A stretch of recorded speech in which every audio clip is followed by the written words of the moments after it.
It's not hard to do a high taper. Just follow these easy steps. Step 1. Debulk. Step 2. Create your bald line. Step 3. Fade out your bald line.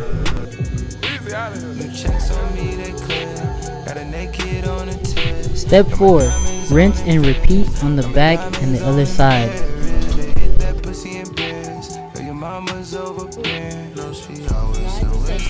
Step 5. Line it up as naturally and as straight as possible.